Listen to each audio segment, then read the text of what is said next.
Hey guys, Devlon here from TBIInfinitey, bring you guys another Buddyfight deck profile, and this time we got my post-Buddy Rave Demon Lords. It's been a long time since we've done a video, about a week since the box opening, so sorry about that. We've been mainly waiting for this week at our locals to start doing more content, so you'll be seeing a lot more Roar Invincible Dragon content right after today, so be wary of that. Also, my Demon Lord deck profile, I wanted to wait till something special came in the mail so I could do this deck profile because I didn't feel right doing without it. So either way, this is my post Buddy Rave Demon Lord deck profile. If you guys do enjoy this deck list, please leave a like and comment down below your thoughts. Anything you liked about it, anything you disliked about it, anything, please always comment your thoughts down below. And if you haven't already, subscribe to TeamBurningInfinitey for more Buddyfight content. So without further ado, I'm going to get on to the deck profile. We have our flag.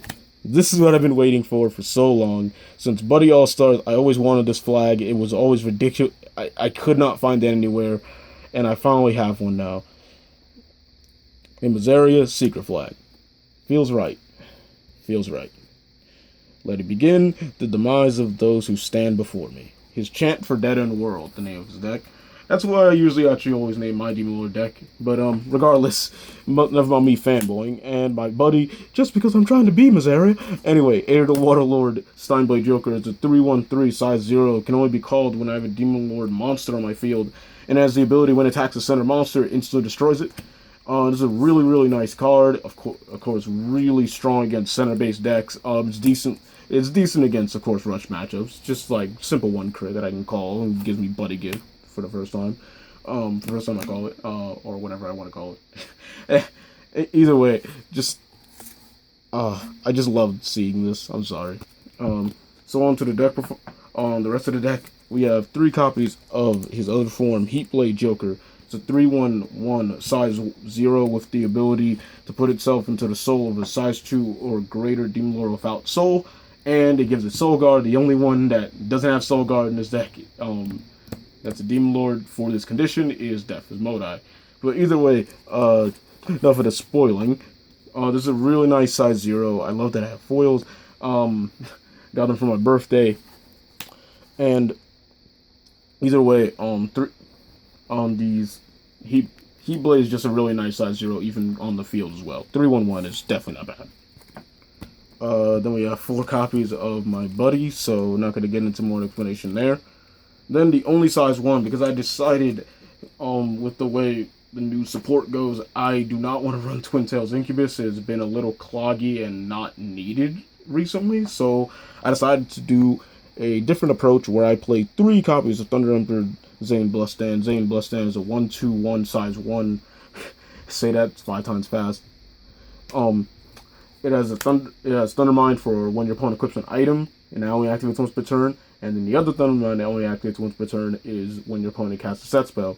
So each of these can activate once per turn, so don't try and say like, oh, one Thunder Mind already went off, so the other one can't. No, that's not how it works. Anyway, Zane is real, like, his Thunder Minds have become really, really relevant. Ninjas, Shinobi Scrolls, Skulls, of course, set their Return from the Underworld and such. Stars set Frozen Stars. I mean, regardless, I think that wouldn't work against that, but just an example. I mean, unless they didn't have the stars on the left or right already, so I would actually still get this ability off. Regardless, and everyone, like, practically plays an item, so that's not really hard to get that Thunder Mine off.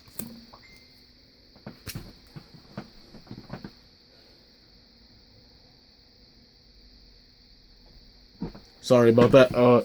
Anyway, onto the size 2s. We have 2 copies. Four copies. Sorry, I had 2 Buddy Rays and 2 Triple R, so I almost messed up. 4 copies of the Inverse Third Omni Waterlord Dark Missouri. It's a 6/2/5 size 2 with a pay 2 gauge and put a spell from your drop zone into its soul call cost. It has move, Soul Guard, and whenever it's destroyed, I do gain a life. So this is a really, really nice card. Helps go for aggression and then go on the defensive on your opponent's turn, of course, with simple move tactics. And with Soul Guard and 5,000 defense, it's really not completely easy to go over unless your name is Sun Dragons or some Black Dragon decks. I mean, usually their most power comes in their weapons and their size 2s. Their size 1s aren't that strong. Except for Harbinger of Death now. Oh, like Abigail. Oof. Anyway, Dark Miseria's life gain is so nice. It just really balances out the life link in this deck. It's just as easy as Miseria to call because of course 2 gauge, just like everything else in this, like all the size 2s and 3s in this deck, just 2 gauge. So it's just not even hard to call at all. Then onto the last of the size 2s, which is 4 copies of the third Omni Waterlord Miseria. Miseria is a 6/2/5 size 2 with a pay 2 gauge and put up 2 spells from your drop zone into its soul. Just to note, you cannot use the gauge you paid for the spells because you can't use your own cost to pay for the rest of the cost unless you're Talika, because it says then, which is specific for him. Anyway, you have to have the spells in drop prior if you want to put them in the soul. Regardless, it has double attack, double soul guard, it's soul guard and basically double soul guard if you get the 2 spells, and lifelink 2. So this is a really, really nice card, just always great. Omnilord keyword, so if you want to play it in your other worlds, you can. This is my god, my savior, my love. Not really, I do not love these things in that kind of way. On to the rest, we have 1 copy, for size 3s, 1 copy of Inverse Second Omni Demon Lord, Defas Modai. Defas Modai is a 50,000 power, 3 crit, 10,000 defense, Omni Lord, hence why you can see this in this deck. It's a Demon Lord and a 72 power, so relevant thing, it's a Demon Lord. So I can give it Soul Guard with Heat Blade, I can call, it gives Soul for World End, I can call, it's Demon Lord. There's a ton of things I can do with this. It is life from 2, penetrate, and the ability when it's destroyed, I can put the top 3 cards in my deck into the drop zone. If I do get monsters among them, I can call them without paying your call cost. It's an absolutely amazing card. It's really nice for the deck. I really like it. I wouldn't play Onidai because he's been like pretty bad for this format ever since Sun Dragons and Black Dragons could easily destroy him. Star Dragons have a problem with him. Even things like Lecture World could easily get over him, so it's not really relevant to play him.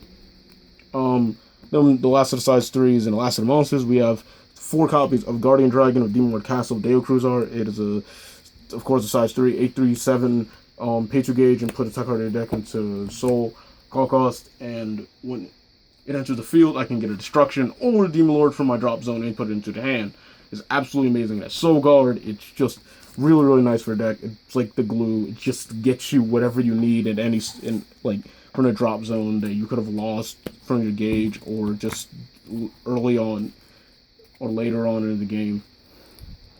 Onto the spells, we have 2 copies of Enderman Gold Alpha. Enderman Gold Alpha, you can choose the dungeon enemy, basically everyone except Death and Modai in your deck.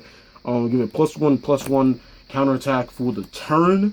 So with Miseria having Soul Guard, Dark Miseria, Barrel Cruzar, it really just makes your monsters just slightly more beefier, but giving them something like counterattack for the entire turn, it really can mess up your opponent.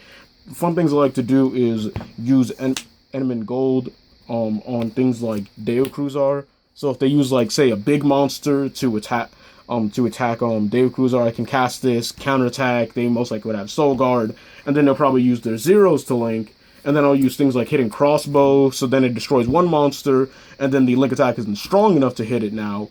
And then the counterattack from Enderman Gold will still be on Deo Cruzar, and then I counterattack the other monster. So I can get rid of basically essentially 2 monsters for the price of 1.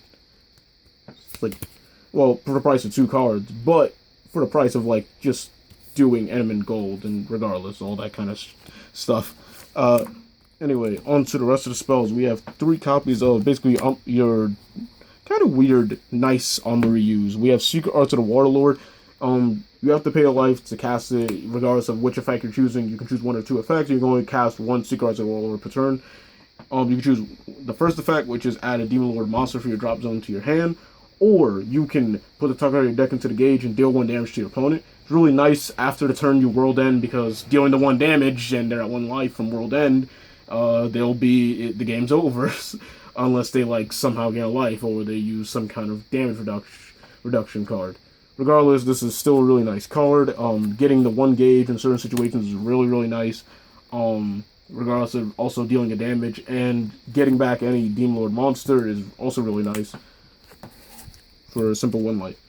Then we have 3 copies of Demon Lord's Dungeon. Demon Lord's Dungeon, I can only cast it if I have a Demon Lord on my field, and if I do at the beginning of my turn, it basically makes all my size 1s and 0s into a Count Dawn, as long as it's on the field. I don't have to pay to life, just like regular Count Dawn, unlike regular Count Dawn. But basically, size 1 or less dungeon enemies, so Zane and both the Jokers for free at the beginning of my turn, and this can stack. Of course, you can have multiple on the field, so all I need is max 2 on the field, and then I can basically get 2 monsters for no reason, which is just really, really nice. And it's a Demon Lord itself, so I can add it back with Ikaruga, and if there's already 1 on the field, then I can cast another one, so lots of fun things I can do with that. Another card that needs Demon Lords on the field, but how hard is that? 4 copies of Magical Eyes release. Yes, I have 4 foils. The only card where Dylan will ever be good.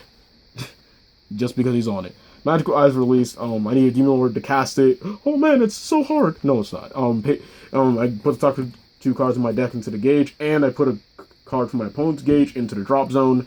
It is a Demon Lord spell, so I can say, if I already have a Demon Lord on the field, I can cast it, gain 2 gauge, take my opponent's gauge, and then call Ikaruga, add it back to my hand, and then I can do it again. So lots of annoying stuff I can do to my opponent. Messing with your opponent's gauge and gaining your own gauge is just a really, really powerful thing. It was usually only in Danger World when it had Demon Slay, what was it? Dimensional Demon Slay Slash, I think. And now it's in Demon Lords, yay, but better. And for the defensive spells, the really staples of all dungeon, well, just Demon Lord decks, at least most dungeon decks to me, anyway, other than Pillar Fire. Anyway, Hidden Crossbow, Destruction, Counter, Destroy 3,000 or less defense monster. It's just really, it's just really nice. Counter removal, did add back with Ikaruga, it's just great. And then 4 copies of Divine Protection of Shao Sana, pay 1 gauge to nullify an attack and gain a life. Really simple, really staple nullifier for Dungeon World. Then for items, we only have 3 copies of them, and for good reason. Because 4 is really cloggy, and it's really annoying to like see them late game. Anyway, Demon Lord Attribute Staff, Dominion Rod, for 1 I love this thing's flavor text. With this, you can be a Demon Lord too. 1 gauge for a limited time only.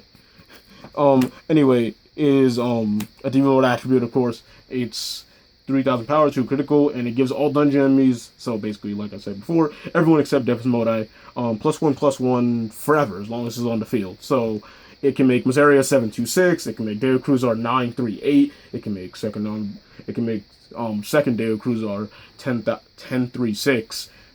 Just lots of very nice buffs. I mean, Zane's shitty, because he's only a 2/2/2. Congratulations, you're a Bladewing stat, piece of shit.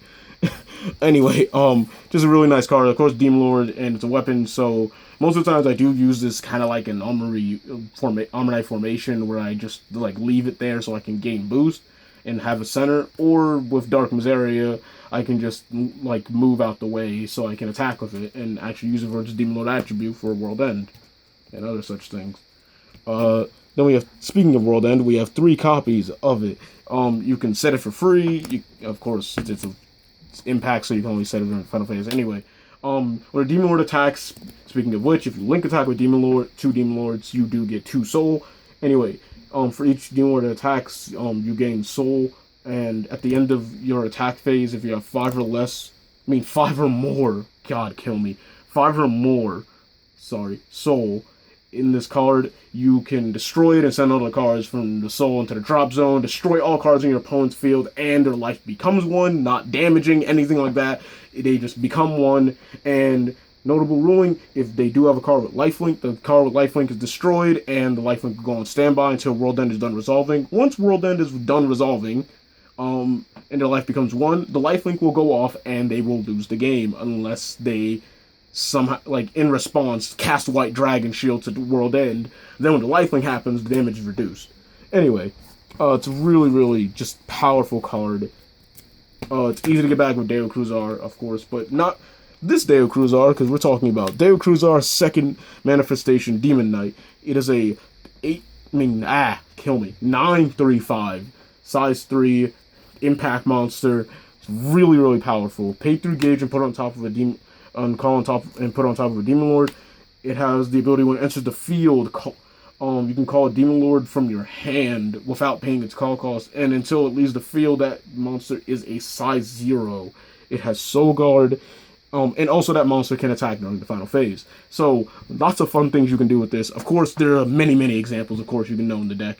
The main notable one is Regular Missaria. You can call this attack for 3 and call Regular Missaria, so you can attack for 2, attack for 2. That is 7 damage during the final phase, and if you casted a World End beforehand, that is 3 soul already in a World End. I just absolutely love this card. That's why I had to get 4 foils. I only played 3 though, so sad thing. But I do love this card, and it's a really nice addition to the deck. Anyway, I hope you guys like this video. Subscribe to TeamBurningInfinitey for more Buddy Fight content. As I hope to see you guys later for more, to like more of our videos and see more of our content. Anyway, Jalen for TBI Infinitey going out.